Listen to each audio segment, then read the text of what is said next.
Hi everyone, and welcome back to the channel. I want to apologize first because it's been quite a few days since I've posted a video. Kind of got a little bit frustrated with Magic, took a slight break after a weekend full of O2 drops at PPTQs. Additionally, I just kind of had a busy 2 weeks taking care of some life stuff. I had a bunch of job interviews and a lot of stuff come up at school, so definitely just took a short break. It was nice that those two things kind of coincided. It sucks a lot more when you're passionate about Magic and busy in life, so it was kind of good to get that relief from that frustration and also be able to take care of business. So today what we'll be doing is playing a standard league with Sultai Energy.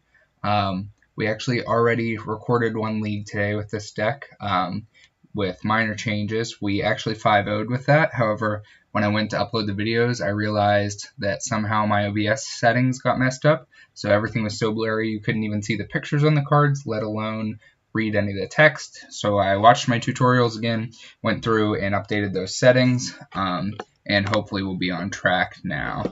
Additionally, we have a little bit of a new layout because I am now using my second monitor as well, and that should hopefully give us an overall better experience, but there might be some growing pains as we figure it out initially.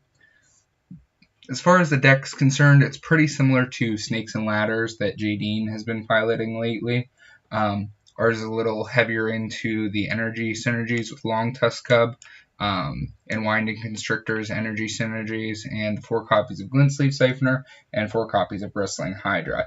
Then there are all the +1/+1 counter synergies that we're all familiar with Walking Ballista, Verdurous Gearhulk, Bristling Hydra, Hadana's Climb, Long Tusk Cub. So just a lot of synergy and powerful cards all stacked together in this deck.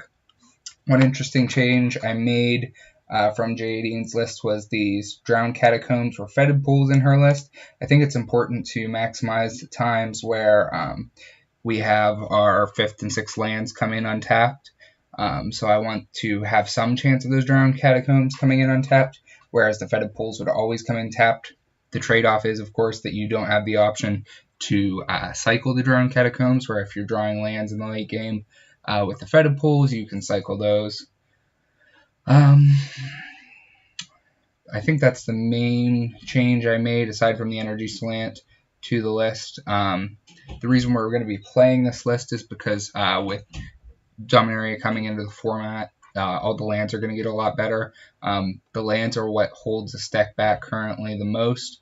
We get Woodland Cemetery and Hinterland Harbor, so that'll definitely improve the mana base here over the Blooming Marsh and the Botanical Sanctum, and we should be able to reliably cast some of our top-end cards a little bit more consistently. As far as the sideboard's goes, we have our anti-control package of 3 Duress, 3 Negate, some different threats in the form of Nissa Vital Force. The Aethersphere Harvesters can withstand Wraths if it's a white deck. Most of the black-based removal decks don't have too many Wraths. I think I'm the only crazy one who's running 2 copies of Ontu's Last Reckoning.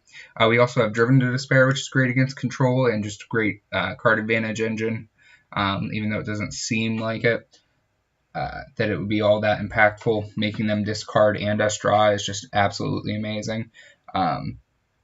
We have the additional Hour of Glory to supplement our removal package for the times we need to take on the controlling role. Deathgorge Scavengers often come in those matchups as well.